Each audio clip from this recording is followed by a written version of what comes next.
أعوذ بالله من الشيطان الرجيم. بسم الله الرحمن الرحيم. والصلاة والسلام على رسوله الأمين وعلى آله وأصحابه أجمعين. إن أريد إلا الإصلاح ما استطعت وما توفيقي إلا بالله عليه توكلت وإليه أنيب. يا أيها الذين آمنوا قوا أنفسكم وأهليكم نارا وقودها الناس والحجارة عليها ملائكة غلاظ شداد لا يعصون الله ما أمرهم ويفعلون ما يؤمرون. صدق الله العظيم. കുടുംബം എന്ന ഈ പ്രഭാഷണ പരമ്പരയിലെ വളരെ പ്രധാനപ്പെട്ട ഒരു വശം എന്ന നിലയിൽ കുടുംബത്തിനകത്ത് മാതാപിതാക്കൾക്കുള്ള സ്ഥാനം, അവർക്ക് ലഭിക്കേണ്ടുന്ന പരിഗണന എന്തൊക്കെയാണ് എന്നത് നേരത്തെ സൂചിപ്പിച്ചിട്ടുണ്ട്. ഇതേപോലെ തന്നെ കുടുംബത്തിലെ വളരെ സുപ്രധാനമായ മറ്റൊരു ഘടകമാണ് മക്കൾ എന്നുള്ളത്. മക്കളെ സംബന്ധിച്ചിടത്തോളം മാതാപിതാക്കൾക്ക് അള്ളാഹു നൽകിയിട്ടുള്ള വലിയ അനുഗ്രഹമാണ് മക്കൾ എന്ന് വിശുദ്ധ ഖുർആൻ ആവർത്തിച്ച് പഠിപ്പിക്കുന്നത് നമുക്ക് കാണാൻ സാധിക്കും. അൽ മാലു വൽ ബനൂന സീനത്തുൽ ഹയാത്തി ദുനിയ, മക്കളും സമ്പത്തും ഭൗതിക ജീവിതത്തിലെ അലങ്കാരമാണ് എന്ന് ഖുർആൻ പഠിപ്പിച്ചിട്ടുണ്ട്. സമ്പത്തിനെയും മക്കളെയും ഖുർആൻ ചേർത്ത് പറഞ്ഞിട്ടുള്ള ധാരാളം സ്ഥലങ്ങളുണ്ട്. ഈ ഒരു പ്രഭാഷണത്തിൻ്റെ തുടക്കത്തിൽ കുടുംബ ബന്ധത്തെയും തഖ്വയെയും ഖുർആൻ ചേർത്ത് പറഞ്ഞിട്ടുള്ളത് നമ്മൾ മനസ്സിലാക്കിയിട്ടുള്ള കാര്യമാണ്. എത്രത്തോളമാണ് അതിൻ്റെ പ്രാധാന്യം, കുടുംബ ബന്ധങ്ങളുടെ പവിത്രതയും പ്രാധാന്യവും എത്രത്തോളമാണ് എന്നതാണ് അവിടെ നമ്മൾ മനസ്സിലാക്കിയിട്ടുള്ളത്. ഇതേപോലെ തന്നെ അള്ളാഹുവുമായി സമ്പത്തുമായി ചേർത്ത് പറഞ്ഞിട്ടുണ്ട് മക്കളുടെ കാര്യത്തിൽ. സമ്പത്ത് ജീവിതത്തിൻ്റെ നിലനിൽപ്പിൻ്റെ തന്നെ ആധാരമാണ്, മനുഷ്യ ജീവിതത്തിൻ്റെ ഖിയാമാണ് എന്നൊക്കെ ഖുർആൻ പറഞ്ഞിട്ടുണ്ട്. ആ സമ്പത്തിനെക്കുറിച്ച് പറഞ്ഞതിനോടൊപ്പമാണ് മക്കളെക്കുറിച്ചും പറഞ്ഞിട്ടുള്ളത്. രണ്ടും ജീവിതത്തിൻ്റെ വലിയ അനുഗ്രഹമാണ് എന്നർത്ഥം. അപ്പോൾ ജീവിതത്തിലെ അത്ര പ്രധാനപ്പെട്ടതാണ് മക്കൾ എന്ന് പറയുന്നത്.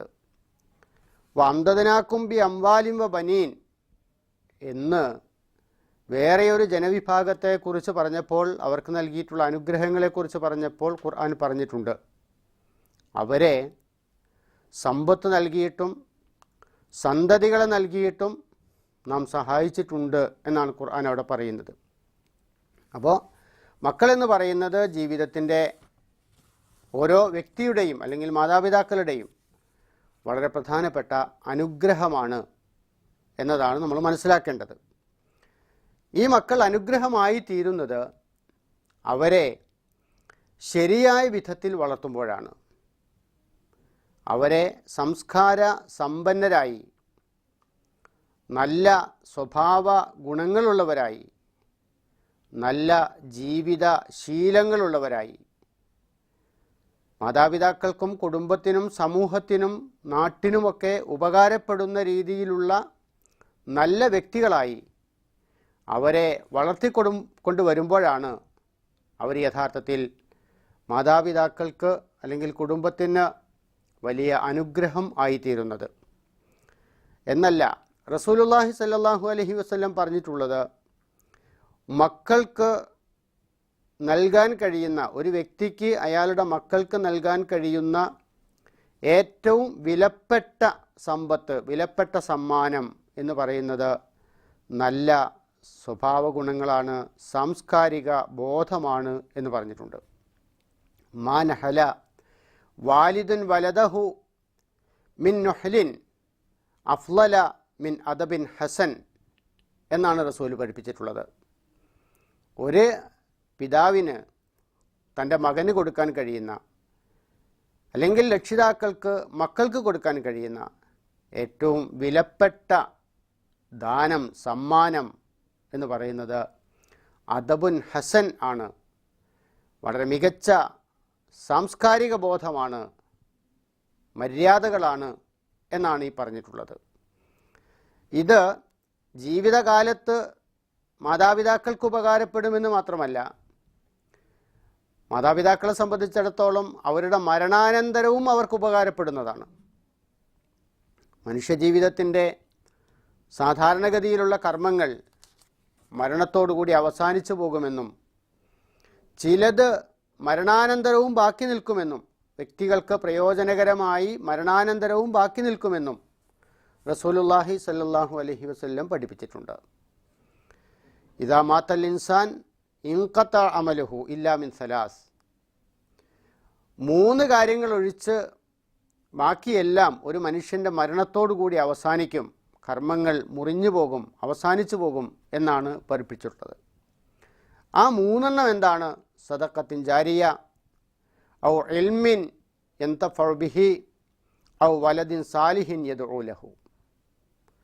1 സദഖത്തുൻ ജാരിയ ആണ്, സ്ഥിരമായി നിലനിൽക്കുന്ന, എന്നെന്നും സമൂഹത്തിന് ഉപകാരം നൽകിക്കൊണ്ടേയിരിക്കുന്ന, നിലനിൽക്കുന്ന സദഖയാണ്. 2 വ്യക്തികൾക്ക് പ്രയോജനകരമായി തീരുന്ന ഇൽമാണ്, ഒരാൾ നടത്തിയിട്ടുള്ള വൈജ്ഞാനിക പ്രവർത്തനങ്ങളാണ്. തൻ്റെ മരണശേഷവും പിൽക്കാലത്തും ഒരുപാട് തലമുറകൾക്ക് ഉപകാരപ്പെടുന്ന വിധത്തിലുള്ള വൈജ്ഞാനിക പ്രവർത്തനങ്ങളാണ്. 3 തനിക്ക് വേണ്ടി പ്രാർത്ഥിക്കുന്ന മക്കളാണ്. ഇത് 3 മരണാനന്തരവും നിലനിൽക്കുന്നത്.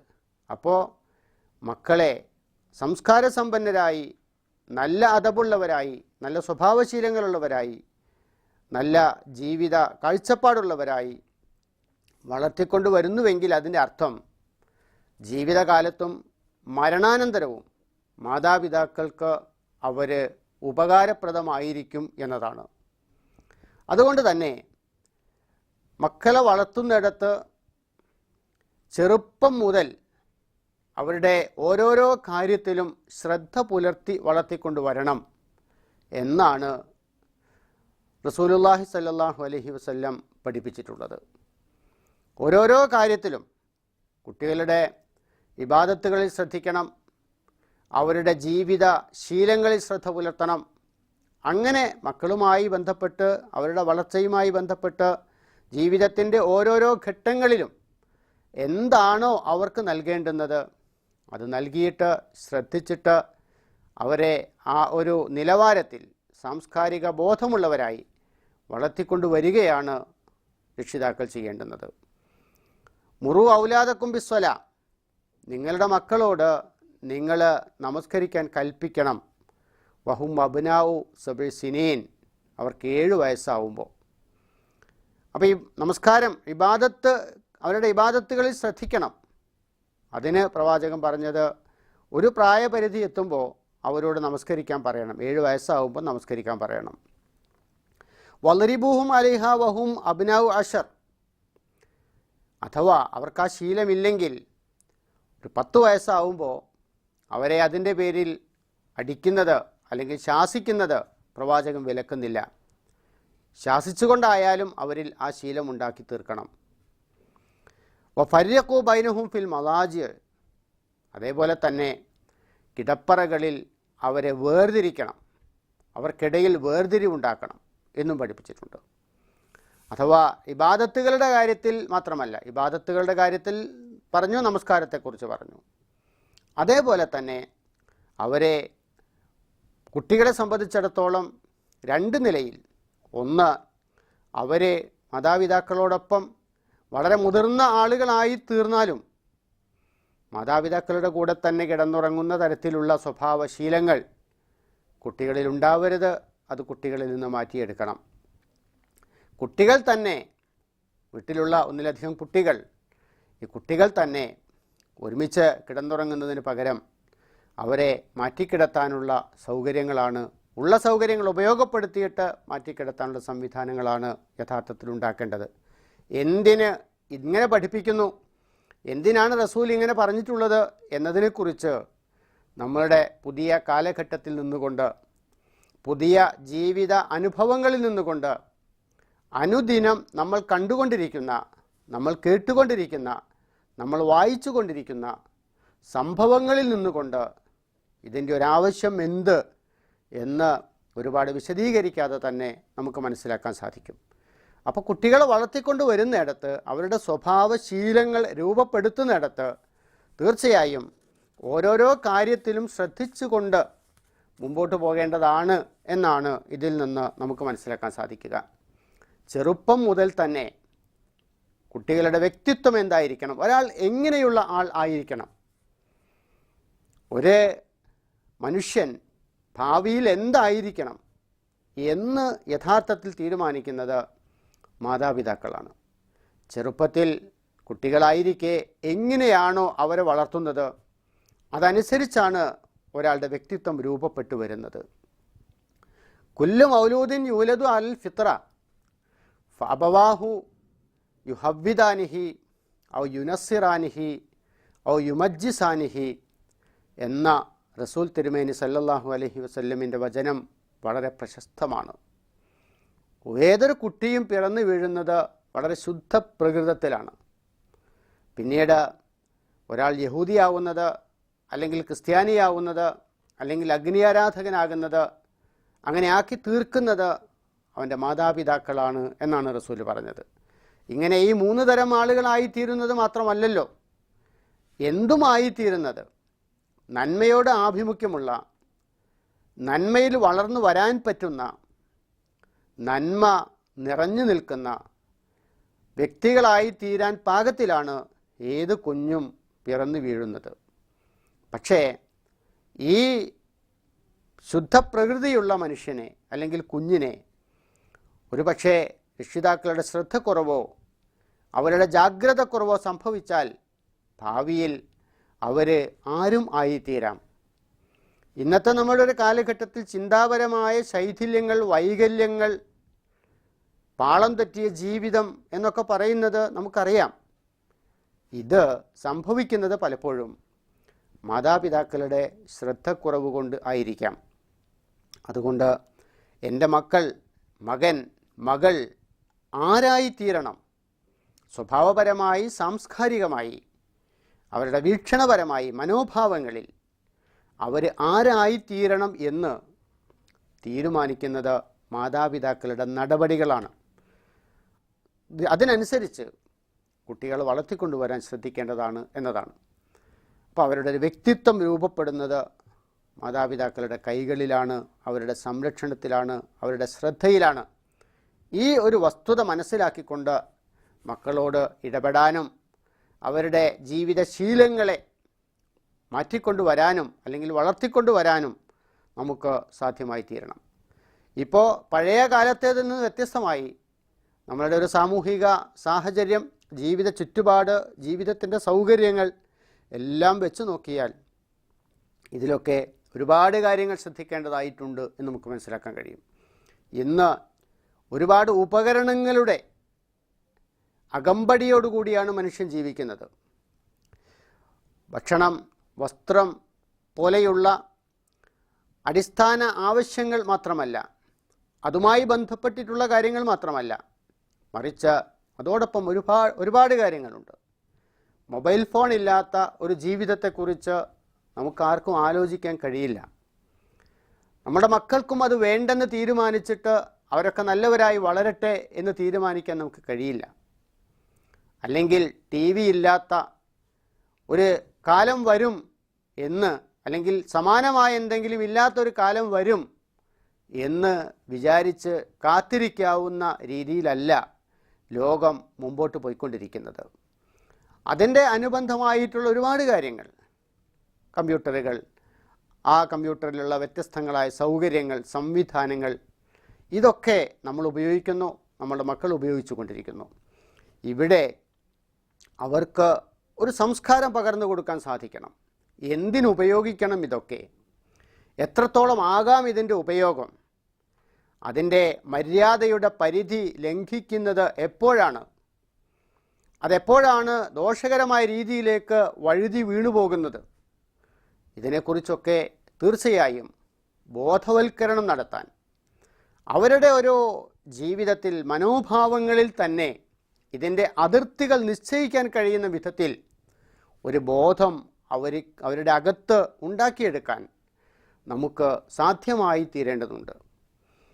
ഈ മനുഷ്യൻ്റെ അകത്തുള്ള ബോധമാണ് ശരിക്ക് മനുഷ്യനെ നിയന്ത്രിച്ചു കൊണ്ടിരിക്കുന്നത്.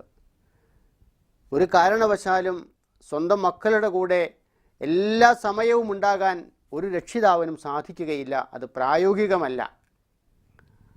അതുകൊണ്ട് തന്നെ മക്കൾ ഏത് സാമൂഹിക സാഹചര്യത്തിൽ ജീവിക്കേണ്ടി വന്നാലും, ഏത് ചുറ്റുപാടുകളെ അഭിമുഖീകരിക്കേണ്ടി വന്നാലും, ആ ചുറ്റുപാടുകളിലൊക്കെ നന്മയുടെ മൂല്യങ്ങളെ മുറുകെ പിടിക്കാൻ സാധിക്കുന്ന ഒരു കാവൽക്കാരനെ നമ്മളുടെ മക്കളുടെ അകത്ത് വളർത്തിക്കൊണ്ടു വരിക എന്നതാണ് ഏതൊരു രക്ഷിതാവിനും ചെയ്യാൻ സാധിക്കുന്ന കാര്യം. ചെറുപ്പത്തിൽ തന്നെ ആ മൂല്യബോധം അവർ വളർത്തിക്കൊണ്ടു വരണം. ഖുർആൻ പറഞ്ഞല്ലോ, ഇൻ തത്തഖുല്ലാഹ യജ്അൽ ലക്കും ഫുർഖാന. നിങ്ങൾ തഖ്വയുള്ളവരാണെങ്കിൽ, നിങ്ങൾ അള്ളാഹുവിനെ കുറിച്ച് തഖ്വയുള്ളവരാണെങ്കിൽ നിങ്ങൾക്കൊരു ഫുർഖാൻ ഉണ്ടായിരിക്കും, ഒരു സത്യാസത്യ വിവേചകം, ഒരു വിവേചന ബോധം, സത്യത്തെയും അസത്യത്തെയും വേർതിരിച്ചറിയാനുള്ള, ഹക്കിനെയും ബാത്തിലിനെയും വേർതിരിച്ചറിയാനുള്ള, ശരിതെറ്റുകളെ മനസ്സിലാക്കാനുള്ള, ന്യായാന്യായങ്ങളെ വിലയിരുത്താനുള്ള ഒരു ഉരക്കല്ല് നിങ്ങൾക്കുണ്ടാകും എന്നതാണ്.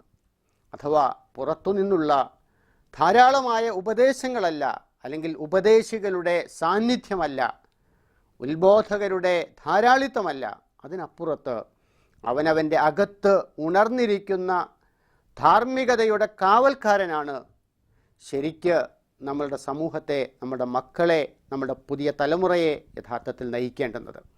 ആ മൂല്യബോധമാണ് ശരിക്കും നമ്മുടെ മക്കൾക്ക് നമ്മൾ പകർന്ന് കൊടുക്കേണ്ടത് എന്നാണ് ഞാൻ സൂചിപ്പിച്ചത്.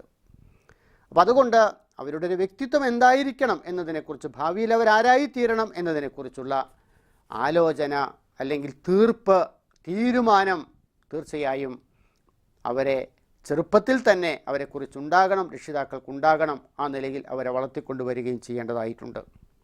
അപ്പം ഞാൻ പറഞ്ഞു വന്നത്, സാധാരണ രീതിയിലുള്ള ചെറിയ ചെറിയ കാര്യങ്ങൾ മുതൽ ജീവിതത്തിൻ്റെ സൗകര്യങ്ങൾ ഉപയോഗപ്പെടുത്തുന്നത് വരെയുള്ള എല്ലാ കാര്യങ്ങളെക്കുറിച്ചും ഒരു ധാരണ അവർ സൃഷ്ടിച്ചെടുക്കാൻ, സാമാന്യ ധാരണ സൃഷ്ടിക്കാനും അതോടൊപ്പം ആ ഒരു നന്മയെ കാത്തു സൂക്ഷിക്കാനുള്ള ഒരു മനസ്സ് അവരിൽ വളർത്തിക്കൊണ്ടു വരാനും നമുക്ക് സാധിക്കേണ്ടതായിട്ടുണ്ട്. ഇതുപോലെ തന്നെ പ്രധാനപ്പെട്ടതാണ് നല്ല കാര്യങ്ങളിൽ മക്കളെ കൂടെ നിർത്തി നന്മകൾ ചെയ്യുക എന്ന് പറയുന്നത്. നല്ല നല്ല കാര്യങ്ങൾ ധാരാളമായി രക്ഷിതാക്കൾ നല്ല കാര്യങ്ങൾ ചെയ്തുകൊണ്ടിരിക്കുന്നുണ്ട്. അത്തരം നന്മകളിൽ മക്കളെ പങ്കാളികളാക്കുക, അവരെ കൂടെ നിർത്തുക, എന്നിട്ട് അവരും നന്മ ശീലിച്ചു വരിക എന്ന് പറയുന്നത് വളരെ പ്രധാനപ്പെട്ട ഒരു കാര്യമാണ്. റസൂൽ പറഞ്ഞു, അൽസിമു ഔലാദക്കും വഅഹ്സിനു അദബഹും. നിങ്ങൾ നിങ്ങളുടെ മക്കളുടെ കൂടെ നിൽക്കണം, എന്നിട്ട് വഅഹ്സിനു അദബഹും, അവരുടെ അദബ് നിങ്ങൾ മെച്ചപ്പെടുത്തണം, അവരുടെ സംസ്കാരം നിങ്ങൾ മെച്ചപ്പെടുത്തിയെടുക്കണം എന്ന് പറഞ്ഞിട്ടുണ്ട്. അപ്പോൾ മക്കളെ കൂടെ നിർത്തുക അല്ലെങ്കിൽ കൂടെ കൂട്ടുക എന്ന് പറയുന്നത് ഒരുപാട് കാര്യങ്ങളുണ്ട്. മക്കളെ സംബന്ധിച്ചിടത്തോളം അവർ ചെറിയ കുട്ടികളായിരിക്കെ തന്നെ ഇബാദത്തുകളിൽ അവരെ കൂടെ കൂട്ടാം. പലപ്പോഴും രക്ഷിതാക്കൾ ശ്രദ്ധിക്കുന്ന ഒരു കാര്യം തന്നെയാണത്. നമസ്കരിക്കുന്ന മാതാപിതാക്കൾ ചെറിയ കുട്ടികളെ കൂടെ നിർത്താറുണ്ട്, ഇല്ലെങ്കിൽ കുട്ടികൾ കൂടെ വന്ന് നിൽക്കാറുണ്ട്. ഇതേപോലെ വേറെയും ധാരാളം കാര്യങ്ങളുണ്ട്. ഇപ്പോൾ ദീനീ വിജ്ഞാനങ്ങളുടെ സദസ്സുകളുണ്ടാകും, പ്രഭാഷണങ്ങളോ അതുപോലുള്ള കാര്യങ്ങളോ സംഗതികളോ ഒക്കെ ഉണ്ടാകാം. അത്തരം സന്ദർഭങ്ങളിൽ കുട്ടികളെ കൂടെ കൊണ്ടുപോകാം. പള്ളികളിൽ കുട്ടികളെ കൂടെ കൊണ്ടുപോകാം. കുറച്ചൊക്കെ കുട്ടികളെ കൂടെ കൂട്ടാൻ പറ്റുന്ന ഒരു പ്രായമാണെങ്കിൽ സുബ്ഹി ജമാഅത്തിന് പോകുമ്പോഴും കുട്ടികളെ കൂടെ കൂട്ടാം. അവർ കിടന്നുറങ്ങട്ടെ എന്ന് വിചാരിക്കുന്നതിന് പകരം അവരെൻ്റെ കൂടെ വരട്ടെ എന്ന് നമുക്ക് തീരുമാനിക്കാം. ഇങ്ങനെ അവരെ അലോസരപ്പെടുത്താത്ത തരത്തിൽ, അവർക്കൊരു ശല്യമായി മാറാത്ത തരത്തിൽ തന്നെ പ്രേരണയും പ്രോത്സാഹനവും കൊടുത്തുകൊണ്ട് എല്ലാ നല്ല കാര്യങ്ങളിലും കൂടെ നിർത്താൻ സാധിക്കുക എന്ന് പറയുന്നത് വളരെ പ്രധാനമാണ്.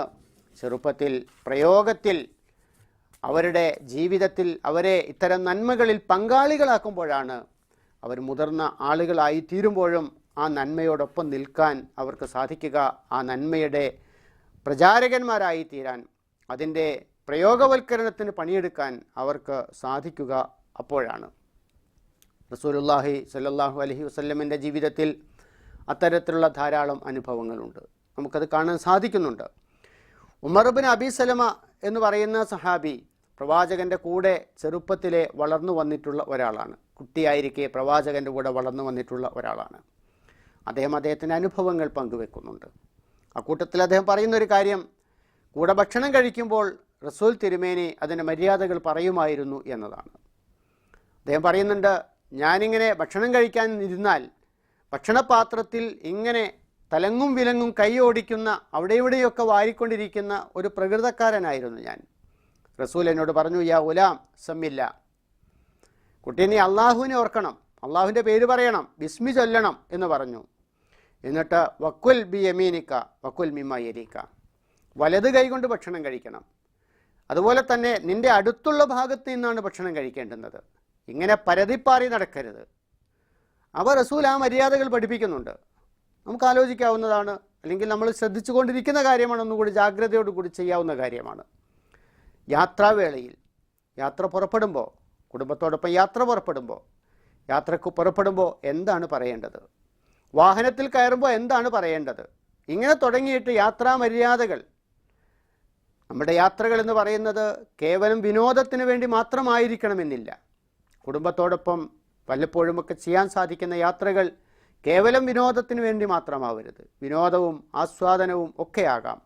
അതൊക്കെ വേണ്ടതാണ്, ഇസ്ലാം പ്രോത്സാഹിപ്പിച്ചിട്ടുള്ളതാണ്, നടക്കേണ്ട കാര്യങ്ങളാണ്. അതോടൊപ്പം തന്നെ ഇത്തരം യാത്രകളിൽ മര്യാദകൾ, ഇസ്ലാമിക മര്യാദകൾ എന്താണ്, യാത്രയുടെ മര്യാദകൾ എന്താണ് എന്ന് കുട്ടികൾക്ക്, കുടുംബത്തിന് പകർന്നു കൊടുക്കാൻ ഈ അവസരങ്ങൾ ഉപയോഗപ്പെടും. ഓരോരോ സന്ദർഭങ്ങളിൽ പഠിപ്പിക്കപ്പെടുന്ന പാഠങ്ങൾ തീർച്ചയായും മറക്കാതെ ഒരു ശീലമായി കൊണ്ടു നടക്കാൻ നമ്മുടെ മക്കൾക്ക് സാധിക്കും എന്ന് നമ്മൾ മനസ്സിലാക്കണം. അപ്പോൾ ഇങ്ങനെ വളരെ പ്രധാനപ്പെട്ട ഒരു കാര്യമാണ് കുട്ടികളെ മിതവ്യയം ശീലിപ്പിക്കുക എന്ന് പറയുന്നത്. മിതവ്യയം ശീലിപ്പിക്കുക അഥവാ നമ്മൾ മനസ്സിലാക്കുന്നു, സമൂഹത്തിൽ അതിനുള്ള അവസരങ്ങൾ ഇപ്പോൾ വളരെ കുറവാണ്. ധൂർത്തടിക്കുക, ധാരാളിത്തം കാണിക്കുക, ആവശ്യമില്ലാതെ ചെലവഴിക്കുക എന്നൊക്കെ പറയുന്നത് പൈശാചികമായ പ്രവണതയാണ് എന്ന് വിശുദ്ധ ഖുർആൻ തന്നെ നമ്മെ ബോധ്യപ്പെടുത്തിയിട്ടുള്ള കാര്യമാണ്. വലാ തുബദിർ തബ്ദീറ ഇന്നൽ മുബദ്ദിരീന കാനു ഇഖ്വാന ശയാത്തീൻ. ധൂർത്തടിക്കരുത്. ഇങ്ങനെയുള്ള ധൂർത്തന്മാരായ, ധാരാളിത്തം കാണിക്കുന്ന ആളുകൾ പിശാചിൻ്റെ കൂട്ടുകാരാണ് എന്നാണ് ഖുർആൻ പറഞ്ഞിട്ടുള്ളത്. അപ്പോൾ ധാരാളിത്തം കാണിക്കുക എന്ന് പറയുന്നത് ഇസ്ലാമികമായതല്ല, പൈശാചികമായ ഒരു പ്രവണതയാണ്. മിതമായി ചെലവഴിക്കാൻ സാധിക്കുക എന്ന് പറയുന്നത് വളരെ ഉയർന്ന ഒരു മൂല്യമാണ്. യഥാർത്ഥത്തിൽ എൻ്റെ കയ്യിലുണ്ട് എന്നതുകൊണ്ട് ഞാൻ ധാരാളമായി ചെലവഴിക്കേണ്ടതില്ല. എൻ്റെ കയ്യിൽ സമ്പത്തുണ്ടാകാം, അല്ലെങ്കിൽ സൗകര്യങ്ങളുണ്ടാകാം. ഈ സമ്പത്തും സൗകര്യങ്ങളുമൊക്കെ ആവശ്യങ്ങൾക്ക് അല്ലെങ്കിൽ അത്യാവശ്യങ്ങൾക്കാണ് മനുഷ്യൻ ചെലവഴിക്കേണ്ടത്. എല്ലാം എൻ്റേതാണ്, എല്ലാം ഞാൻ തന്നെ ചെലവഴിക്കേണ്ടതാണ്, ഞാൻ തന്നെ അനുഭവിക്കേണ്ടതാണ്, ഞാൻ തന്നെ ജീവിച്ചു തീർക്കേണ്ടതാണ് എന്ന ഒരു മനോഭാവം ആർക്കും വേണ്ടതില്ല. അപ്പോൾ മിതമായി ചെലവഴിക്കാൻ സാധിക്കുക. ഈ മിതവ്യയത്തിനപ്പുറത്തുള്ളത് പൈശാചികമായ പ്രവർത്തനങ്ങളാണ് എന്ന് മക്കളെ ബോധ്യപ്പെടുത്തുക എന്ന് പറയുന്നത് അല്പം ദുഷ്കരമായൊരു കാര്യമാണ് എന്നാണ് ഞാൻ പറയുക. ദുഷ്കരമായ കാര്യമാണ്. കാരണം നിലവിലുള്ള ഒരു സമൂഹത്തിൽ നിന്ന് കാണാൻ കഴിയുന്ന, അനുഭവിക്കാൻ കഴിയുന്ന പാഠങ്ങളും അനുഭവങ്ങളും അതല്ല എന്നതാണ്. നമ്മൾ കുടുംബങ്ങളിൽ, കല്യാണങ്ങളിൽ പങ്കെടുക്കുന്നുവെങ്കിൽ കുടുംബങ്ങളെല്ലാം ഒത്തുകൂടുന്ന ഒരു സന്ദർഭം എന്നുള്ള നിലയിൽ അവിടെ നമ്മുടെ കുഞ്ഞുങ്ങൾ കാണുന്നത്, നമ്മുടെ കുട്ടികൾ കാണുന്നത്, അവരനുഭവിക്കുന്നത് ധാരാളിത്തത്തിൻ്റെ വമ്പിച്ച ആഘോഷങ്ങൾ തന്നെയാണ്. മനുഷ്യനെ ആസ്വാദനങ്ങളാകാം, ആഘോഷങ്ങളാകാം, അതുപോലുള്ള കാര്യങ്ങളാകാം, ഇതൊന്നും ഇസ്ലാം വിലക്കിയിട്ടില്ല. പക്ഷേ ധാരാളിത്തം കാണിക്കുന്ന, ആവശ്യമില്ലാതെ ചെലവഴിക്കുന്ന, സമ്പത്തിനോട് അപമര്യാദയായി പെരുമാറുന്ന ഒരു സ്ഥിതിവിശേഷം ഒരിക്കലും ഉണ്ടാകാൻ പാടില്ല. മുസ്ലിം സമുദായത്തെ സംബന്ധിച്ചിടത്തോളം അവരുടെ ജീവിതത്തിലെ വലിയ ഒരു ശാപമായി വേർവിടാൻ കഴിയാതെ അവരെ കൂടിയിട്ടുള്ള ഒരു പ്രശ്നമാണ് ഇന്നത്തെ ഈ ഒരു തരം പൊങ്ങച്ചവും ധാരാളിത്തവും ധൂർത്തും എന്നൊക്കെ പറയുന്നത്. അത് വീട് നിർമ്മാണം മുതൽ കല്യാണ മാമാങ്കങ്ങൾ വരെയുള്ളതിനെ ആലോചിച്ചാൽ നമുക്ക് മനസ്സിലാക്കാൻ സാധിക്കുന്നതാണ്. ആളുകളെ വരുത്തി ഭക്ഷണം കൊടുക്കുക, ആ ഒരു സന്തോഷമുണ്ടാവുക എന്നൊക്കെ പറയുന്നത് തീർച്ചയായും വേണ്ടതാണ്. പക്ഷേ അവിടെ ഒരു തരത്തിലുള്ള നിയന്ത്രണവുമില്ലാതെ, ഒരു ന്യായീകരണവുമില്ലാത്ത വിധത്തിലുള്ള പെരുമാറ്റങ്ങളാണ് പലപ്പോഴും നമ്മൾ കാണുന്നത്. ഇത് കണ്ടു വളരുന്ന ഒരു തലമുറയെ സംബന്ധിച്ചിടത്തോളം മിതവ്യയത്തെക്കുറിച്ച്, അതിൻ്റെ പ്രാധാന്യത്തെക്കുറിച്ച്, അതിൻ്റെ അനിവാര്യതയെക്കുറിച്ച്, അതിൻ്റെ ഇസ്ലാമികമായ മാനങ്ങളെക്കുറിച്ച് വളരെ കൃത്യമായി, വളരെ ഗൗരവപൂർവം നമ്മുടെ മക്കളെ ബോധ്യപ്പെടുത്താൻ നമുക്ക് സാധിച്ചിട്ടില്ലെങ്കിൽ തീർച്ചയായും ഈ ഒരു സാംസ്കാരികമായ അധപ്പതനത്തിലാണ്, ഈ ഒരു സാംസ്കാരികമായ തകർച്ചയിലാണ് നമ്മുടെ കുട്ടികൾ വളർന്നു വരിക എന്ന് പറയുന്നത്. സ്വാഭാവികമായും അവരുടെ ജീവിതത്തെ തന്നെ ഗുരുതരമായി ബാധിക്കാനിടയുള്ള ഒരു സ്വഭാവ ഗുണമായിരിക്കും അത്.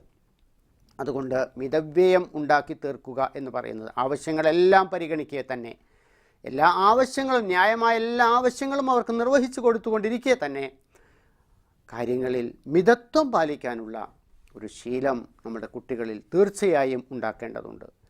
റസൂൽ തിരുമേനി സല്ലല്ലാഹു അലൈഹി വസല്ലം പഠിപ്പിച്ചിട്ടുള്ളത്, ഒഴുകുന്ന ഒരു പുഴയിൽ നിന്ന് ഉളു ചെയ്യുന്ന ആൾ പോലും മിതമായി മാത്രമേ വെള്ളം ഉപയോഗിക്കാവൂ എന്ന് പഠിപ്പിച്ചിട്ടുണ്ട്. ഒരാൾ ഉളു എടുക്കുകയാണ്, ഉളു ചെയ്യുന്നത് ഒഴുകിപ്പോകുന്ന ഒരു പുഴയിലാണ് എങ്കിൽ പോലും അയാൾ ചെയ്യേണ്ടുന്നത്, അയാൾക്ക് അത്യാവശ്യമുള്ളതേ അയാൾ ചെയ്യേണ്ടതുള്ളൂ, അത്യാവശ്യമുള്ള വെള്ളം ഉപയോഗിച്ചുകൊണ്ട് അയാൾ ചെയ്യേണ്ടതുള്ളൂ. വെള്ളം വെറുതെ ഒഴുകിപ്പോവുകയല്ലേ എന്നുപോലും അയാൾ ആലോചിക്കേണ്ടതില്ല. അപ്പോൾ റസൂൽ അത്ര വരെ പറഞ്ഞു വെച്ചിട്ടുണ്ട്.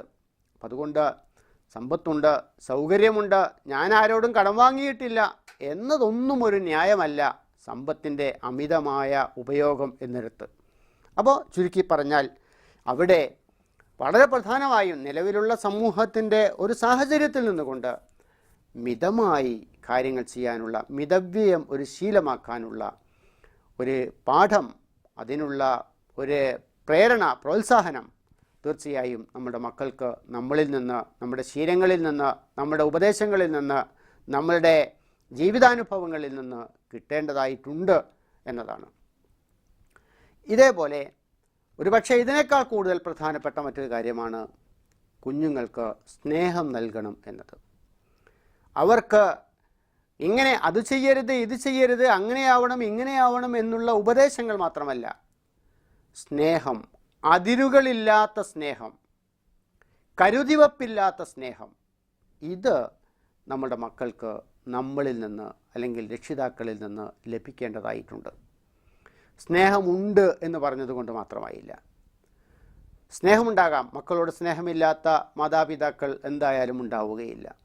പക്ഷേ അത് പ്രകടിപ്പിക്കപ്പെടുക കൂടി വേണ്ടതുണ്ട്. സ്നേഹം കരുതിവെപ്പില്ലാതെ പ്രകടിപ്പിക്കപ്പെടേണ്ടതാണ് എന്നത് നമ്മൾ മനസ്സിലാക്കണം. നമ്മൾ പ്രകടിപ്പിക്കുമ്പോൾ മാത്രമാണ് ആളുകൾക്ക്, നമ്മുടെ മക്കളായാൽ പോലും അവർക്കത് ബോധ്യമായി തീരുക. അതുകൊണ്ട് സ്നേഹം പ്രകടിപ്പിക്കണം എന്നതാണ്.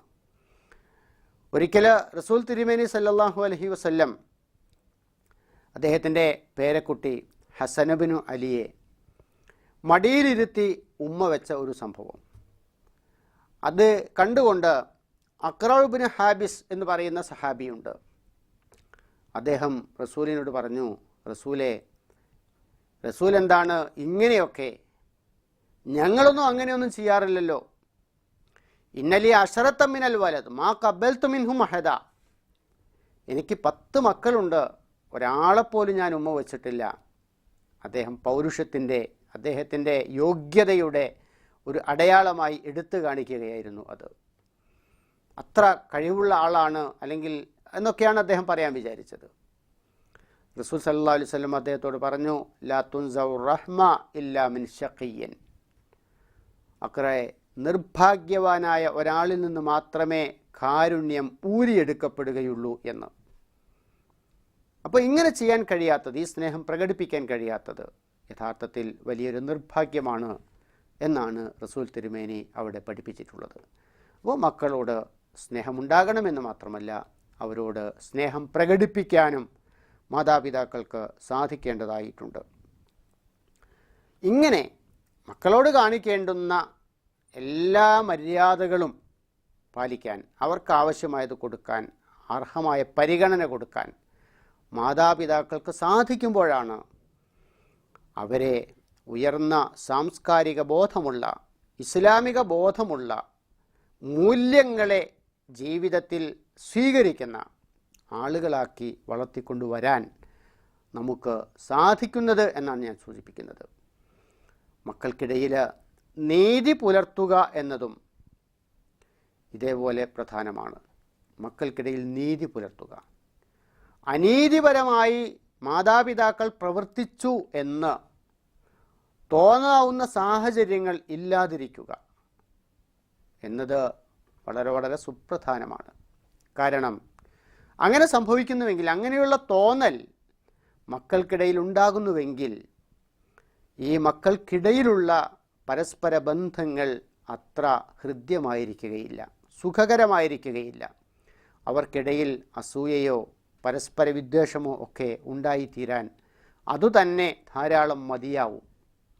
മാതാപിതാക്കളോടാകട്ടെ അവർക്ക് ഇഷ്ടക്കേട് എന്തായിരുന്നാലും ഉണ്ടാവുകയും ചെയ്യും. മാതാപിതാക്കളോട് അനിഷ്ടമുണ്ടാകാൻ, സഹോദരീ സഹോദരന്മാർക്കിടയിൽ പരസ്പരം വെറുപ്പോ വിദ്വേഷമോ അസൂയയോ പകയോ ഒക്കെ ഉണ്ടായിത്തീരാൻ കാരണമായി തീരും ഈ നീതി നിഷേധം എന്ന് പറയുന്നത്. അപ്പോൾ മക്കൾക്കിടയിൽ വിവേചനങ്ങൾ ഇല്ലാതിരിക്കാൻ പരമാവധി പരിശ്രമിക്കേണ്ടതുണ്ട് എന്നല്ല, അതില്ലാതിരിക്കണം എന്നത് ഒരു നിർബന്ധ ബുദ്ധിയായി നമ്മൾ കാണേണ്ടതുണ്ട്. പലപ്പോഴും പല കുടുംബങ്ങളിലും ഉള്ള മാതാപിതാക്കൾ സംരക്ഷിക്കപ്പെടാത്തതിൻ്റെ തന്നെ കാരണങ്ങളായി നമുക്ക് മനസ്സിലാക്കാൻ കഴിയുക, കുടുംബങ്ങളെക്കുറിച്ച് പഠിച്ചാൽ മനസ്സിലാക്കാൻ കഴിയുക ഇത്തരത്തിലുള്ള ചെറിയ വിവേചനങ്ങൾ ആണ് എന്നതാണ്. ഒരാൾ റസൂൽ സല്ലല്ലാഹു അലൈഹി വസല്ലമിൻ്റെ അടുത്ത് വന്ന ഒരു സംഭവമുണ്ട്. നുഅ്മാൻ ഇബ്നു ബഷീർ വിശദീകരിക്കുന്ന ഒരു സംഭവം. അദ്ദേഹത്തിൻ്റെ മകനെ കൂട്ടിയിട്ട് റസൂലിൻ്റെ അടുത്ത് വന്നു.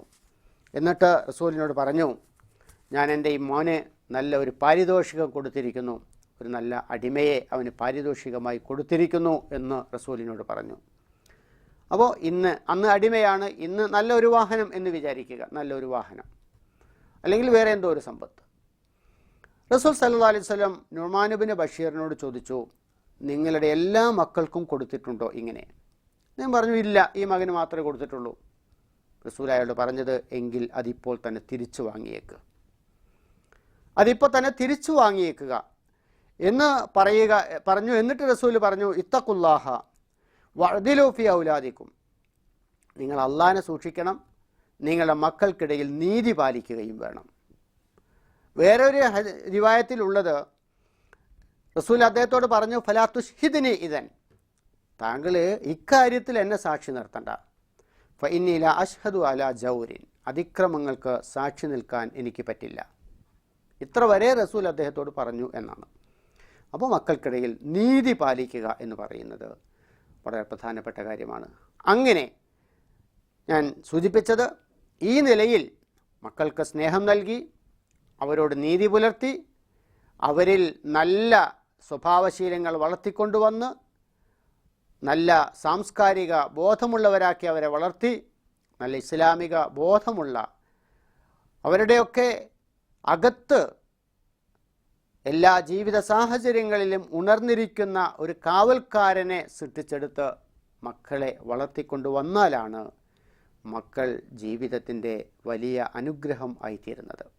ജീവിതകാലത്തും മരണാനന്തരവും അവർ മാതാപിതാക്കൾക്ക് അനുഗ്രഹമായി തീരുന്നത്, ജീവിതത്തിൻ്റെ അലങ്കാരമായി തീരുന്നത്, നാട്ടിനും സമൂഹത്തിനും അവർ പ്രയോജനമുള്ളവരായി തീരുന്നത്, അവർക്കു തന്നെ അവരുടെ ദുനിയാവിലെ ജീവിതത്തിലും ആഖിറത്തിലെ ജീവിതത്തിലും അവർ പ്രയോജനപ്രദമായി തീരുന്നത് ആ ഒരു സാഹചര്യത്തിലാണ്.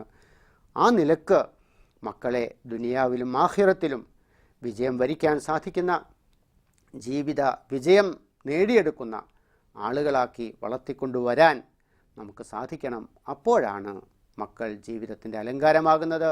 പടച്ച തമ്പുരാൻ ആ നിലക്ക് മുമ്പോട്ട് പോകാൻ, ആ നിലക്ക് മക്കളോട് പെരുമാറാൻ, ആ നിലയിൽ അവരെ വളർത്തിക്കൊണ്ടുവരാൻ നമ്മയൊക്കെ സഹായിക്കുമാറാകട്ടെ. വആഖിറു ദഅ്വാനാ അനിൽ ഹംദുലില്ലാഹി റബ്ബിൽ ആലമീൻ.